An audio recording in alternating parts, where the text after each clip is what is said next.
लेकिन आज मैं बात करूंगी कि हम नार्सिसिस्टिक लोगों से डील कैसे करें। जब हम लोग एक नार्स के साथ रहते हैं तो उनका जो नेगेटिविटी है वो हमारे ऊपर काफ़ी देर तक हावी रहता है। हम परेशान हो जाते हैं, हमें लगता है कि अब हम कैसे इससे निपटे, कैसे हम इन सब चीज़ों से दूर रहे। तो आज हम यही डिस्कस करेंगे कि हम ऐसे कैसे करें। तो नार्सिसिस्टिक लोगों का एक बहुत ज़्यादा कैरेक्टरिस्टिक होता है कि वो हमारे ऊपर हावी होने की कोशिश करते हैं। अगर आप एक एम्पैथ हैं या एक बहुत ज़्यादा सहनशील मतलब सेंसिटिव इंसान है तो आपके ऊपर वो हावी होने की बिल्कुल कोशिश करेंगे। अगर उन्होंने आपको देख लिया कि आप ऐसे हैं तो आपके ऊपर बिल्कुल कुछ ऐसे टिप्पणी करेंगे जो पूरा दिन आपका ख़राब कर देगा। कभी कभी ये घरों में भी होता है, कभी कभी हमारे आसपास के लोग जैसे भाई बहन या मदर इन लॉ या फादर इन लॉ या कभी कभी पेरेंट्स भी नार्सिसिस्ट हो सकते हैं। वो ये नहीं देखते कि मुझे बच्चे के ऊपर अत्याचार नहीं करना है, वो किसी के ऊपर भी अत्याचार करने लग जाते हैं। तो देखते हैं हम इसे। पहला बहुत इम्पॉर्टेंट चीज़ है दूरी बना कर रखना। दूरी मतलब ये नहीं है कि आप बिल्कुल बातचीत नहीं करेंगे, सिर्फ टू द पॉइंट बात करना है, हाँ ना, जो आपकी काम की बातें हैं, राइट। तो जैसे बाउंड्रीज, सो बाउंड्रीज क्या होती हैं? बाउंड्रीज मतलब हमें पता है कि हम अपनी निजी बातें हम उनके साथ शेयर बिल्कुल भी नहीं करेंगे, भूल कर भी नहीं, राइट। दूसरी चीज़ जो हमें देखनी है वो है हम जब बात करते हैं किसी से तो बिल्कुल उन लोगों से असर्टिव वे में बात करें। असर्टिव में हम मैं स्टेटमेंट का यूज़ करें। जैसे अगर वो आपसे ये बोल रहे हैं कि आप मुझे तुम मेरा ये काम करके दो, राइट, तो हम ऐसे बोलेंगे उनको, मैं आपसे अभी नहीं आपका काम कर सकती, मेरा बहुत इम्पोर्टेंट अपना काम बचा हुआ है, जब मेरा काम हो जाएगा तब देखा जाएगा, राइट। तो ये मैंने कुछ ज़्यादा ही पोलाइट वे में बोल दिया है, लेकिन आपको थोड़ा और स्ट्रिक्ट, थोड़ा और भारी शब्दों में ये चीज़ें बोलनी हैं। मैं स्टेटमेंट्स का यूज़ करें।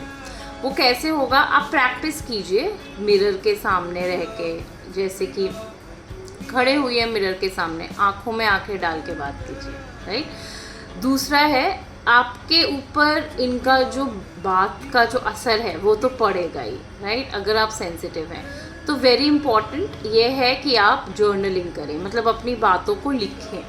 लिखने से क्या होता है, जब हम अपनी बातों को बहुत अच्छे से लिख लेते हैं तो हमारे अंदर जो एक अजीब सा इमोशंस का वो क्या बोलते हैं, लोचा चल रहा होता है, जो हम बोलते हैं कॉकटेल ऑफ इमोशंस, वो हमारा ख़त्म हो जाता है। हम अपने इमोशंस को खुद को समझ सकते हैं और इससे क्या होता है, हमारा मन भी हल्का रहता है।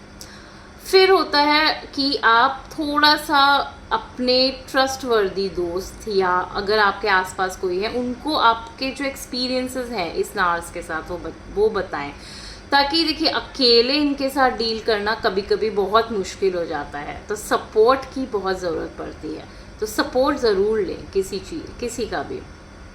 और फिर होता है बिल्कुल ना बोलना सीखिए। वो नार्स जो होते हैं वो आपको हाँ बुलाने की बहुत कोशिश करेंगे, प्लीज़ ऐसा कर दो। कभी कभी वो मैनिपुलेट करते हैं, तो मैनिपुलेशंस के बारे में मैंने ऑलरेडी वीडियो बनाया हुआ है, मैं डिस्क्रिप्शन बॉक्स में डाल दूँगी। तो वो मैनिपुलेट करते रहते हैं बहुत ज़्यादा, बहुत चीज़ों को, राइट। तो इसीलिए उनके मैनिपुलेशन से भी आपको बचना है। तो समझिए वो किस तरह आपको मैनिपुलेट कर रहे हैं। एक तो ये होता है कि वो आपको बोलेंगे कि प्लीज़ मेरा ये कर देना जब काम होगा। आपने देखा होगा ये आपकी लाइफ में भी बहुत ज़्यादा आया होगा ये सिचुएशन।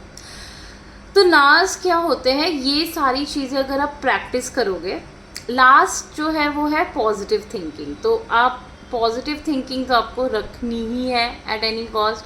अगर आप पॉजिटिव थिंकिंग नहीं रखोगे तो आपको हमेशा नकारात्मक चीज़ें ही मिलेंगी, वो आपको हमेशा नेगेटिव बनाने की कोशिश करेंगे। और अपना बॉडी लैंग्वेज बिल्कुल स्ट्रॉन्ग रखिए, आँख से आँख मिलाइए, बिल्कुल नो नॉनसेंस एटीट्यूड जो होता है वो रखिए। मैं बॉडी लैंग्वेज के ऊपर भी वीडियो एक शॉर्ट्स दे चुकी हूँ, मैं बड़ा करके भी एक वीडियो अवश्य बनाऊँगी। तो ये है कुछ बातें जो नार्स से आपको बचा के रखेंगी। मैंने काफ़ी नार्सिसिस्ट लोगों के से जो जूझ रहे हैं वैसे विक्टिम्स की काउंसलिंग की है। मैंने खुद भी काफ़ी नार्स देखे हैं अपनी लाइफ में, और इस मनोवैज्ञानिक की 11 साल के एक्सपीरियंस में मुझे पता है कि ये कितना बड़ा झंझट है किसी के लाइफ में। कभी कभी लोग अपनी जान भी ले लेते हैं इस चक्कर में। तो अगर आपको पर्सनलाइज सपोर्ट चाहिए तो आप मेरे से संपर्क कर सकते हैं, स्क्रीन में नंबर दिया हुआ है। मत भूलिए कि हेल्प अवेलेबल है, आप अकेले बिल्कुल भी नहीं हो। और सब्सक्राइब कीजिए, शेयर कीजिए जितने फ्रेंड्स को कर सकते हैं।